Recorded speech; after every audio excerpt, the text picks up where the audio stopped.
प्रिय विद्यार्थियों, स्वागत है आप सबका।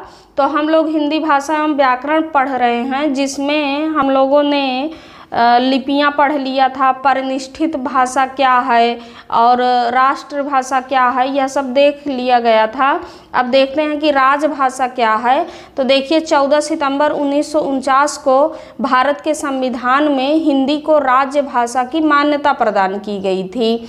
तो यहाँ से भी प्रश्न पूछा जाता है कि भारत के संविधान में हिंदी को राज्य भाषा के रूप में मान्यता कब मिली? तो 14 सितंबर 1949 को। इसीलिए 14 सितंबर को हिंदी दिवस भी मनाया जाता है। अब विश्व हिंदी दिवस 10 जनवरी को मनाया जाता है। फिर उसके बाद देखिए कि भारतीय संविधान के भाग 17 में अनुच्छेद 343 से लेकर 351 तक राजभाषा का संविधान में प्रावधान किया गया है। तो यहाँ से आपसे प्रश्न पूछा जाएगा, भारतीय संविधान के किस अनुच्छेद में हिंदी को राज्य भाषा का दर्जा दिया गया है? तो अनुच्छेद 343 से 351 तक, और भाग 17 भी याद रखेंगे। उसके बाद देखिए कि संविधान की 8वीं अनुसूची में 22 भाषाओं को मान्यता प्रदान की गई हैं। तो यहाँ से भी प्रश्न पूछा जाएगा कि संविधान की 8वीं अनुसूची में कुल कितनी भाषाएं हैं? तो ये 22 भाषाएं हैं, है ना, इसको याद रखिएगा। उसके बाद देखिए जो मूल संविधान था उसमें 14 ही भाषाएं थी, बाद में संशोधन द्वारा 8 भाषाओं को और जोड़ा गया है। तो मूल संविधान में जो 14 भाषाएं थी, जिसमें संस्कृत, हिंदी, उर्दू, उड़िया, असमिया, मलयालम, तमिल, तेलुगु, कन्नड़, कश्मीरी, बांग्ला, पंजाबी, मराठी और गुजराती, ये 14 भाषाएं थी। तो यहाँ से तो नहीं पूछा जाएगा, लेकिन प्रश्न आपका बनेगा कि संविधान की 15वीं भाषा कौन सी है? तो संविधान की 15वीं भाषा सिंधी है ना, और ये 21वें संशोधन 1967 में जोड़ा गया। संविधान की जो 15वीं भाषा सिंधी है, इसे 21वें संशोधन 1967 में जोड़ा गया। उसके आगे देखिए कि 71वें संशोधन 1992 में 3 भाषाएं संविधान में जुड़ी, जिसमें कोंकणी है, नेपाली है और मणिपुरी है। तो इसको याद रखने के लिए आप याद कर सकते हैं, 2 ट्रिक आप याद कर सकते हैं जो आपको सही लगे। कोने मणि, है ना, कोने मणि याद कर सकते हो, कोने में मणि पड़ी हुई है कैसे भी, या नमक से याद कर सकते हो, जो आपको सही लगे। नमक से, ना से हो जाएगा नेपाली, और माँ से हो जाएगा मणिपुरी, का से हो जाएगा कोंकणी। और वही चीज़ यहाँ भी है, कोने मणि, आप जैसे भी आपको सही लगे आप याद कर सकते हो। यहाँ से प्रश्न पूछा जा सकता है कि 71वें संशोधन 1992 में संविधान में कौन कौन सी भाषाएं जोड़ी गई? तो 3 विकल्प तो ये दे सकते हैं, एक विकल्प कोई और दिया रहेगा। अब प्रश्न पूछा जाएगा कि 71वें संशोधन 1992 में संविधान में जो भाषाएं जोड़ी, 3 भाषाएं जोड़ी गई हैं, उसमें से एक विकल्प नहीं है या एक गलत है, कैसे भी पूछा जा सकता है। तो आपको क्या याद रखना है कि 71वें संशोधन 1992 में क्या जोड़ा गया? नमक को जोड़ा गया, कोंकणी, नेपाली और मणिपुरी को जोड़ा गया।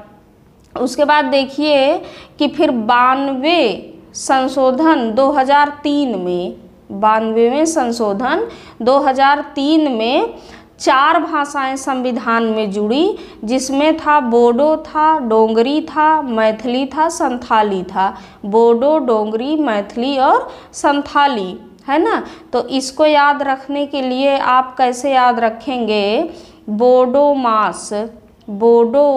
मास ऐसे याद रख सकते हैं कि बोडो मास से, बो से तो ये हो जाएगा बोडो, है ना, और डो से डोंगरी, और मास से ये मैथिली और संथाली। तो आपको याद क्या रखना है कि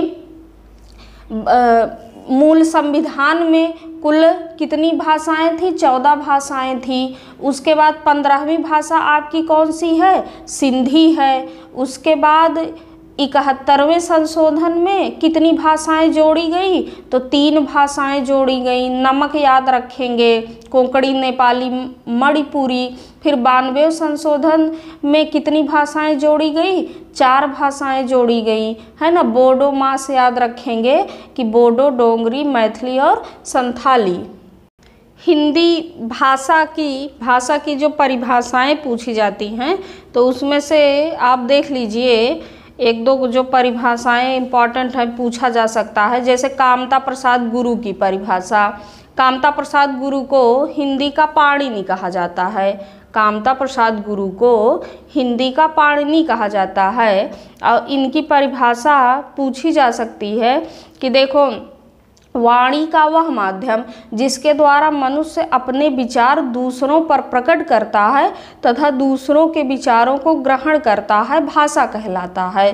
वाणी का वह माध्यम जिसके द्वारा मनुष्य अपने विचार दूसरों पर प्रकट करता है तथा दूसरों के विचारों को ग्रहण करता है, वह क्या कहलाता है, भाषा कहलाता है। तो इसको खूब रट लेंगे कि वाणी का वह माध्यम जिसके द्वारा मनुष्य अपने विचार दूसरों पर प्रकट करता है तथा दूसरों के विचारों को ग्रहण करता है, क्या कहलाता है, भाषा कहलाता है।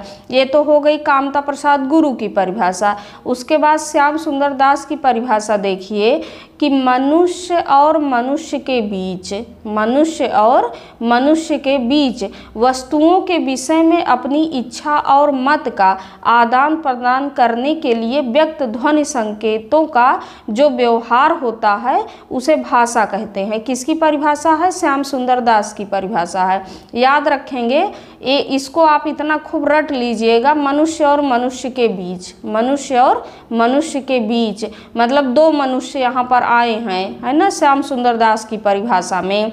इसको याद कर लेंगे। उसके बाद एक परिभाषा और इम्पॉर्टेंट है, देखिए बाबूराम सक्सेना की परिभाषा है कि जिन ध्वनि चिन्हों के द्वारा मनुष्य परस्पर विचार विनिमय करता है उसको समष्टि रूप से भाषा कहते हैं। जिन ध्वनि चिन्हों के द्वारा मनुष्य परस्पर विचार विनिमय करता है उसको समष्टि रूप से क्या कहते हैं, भाषा कहते हैं। ये बाबूराम सक्सेना की परिभाषा है। तो इसको आप याद रखेंगे, चाहे ऐसे जिन ध्वनि चिन्हों के द्वारा या इसमें एक बार मनुष्य शब्द आया है, चाहे जैसे भी आपको याद होता है आप लोग याद कर लीजिए, हो सकता है कि पूछा जा सकता है। तो इसके आगे हम लोग अगली क्लास में पढ़ेंगे। धन्यवाद।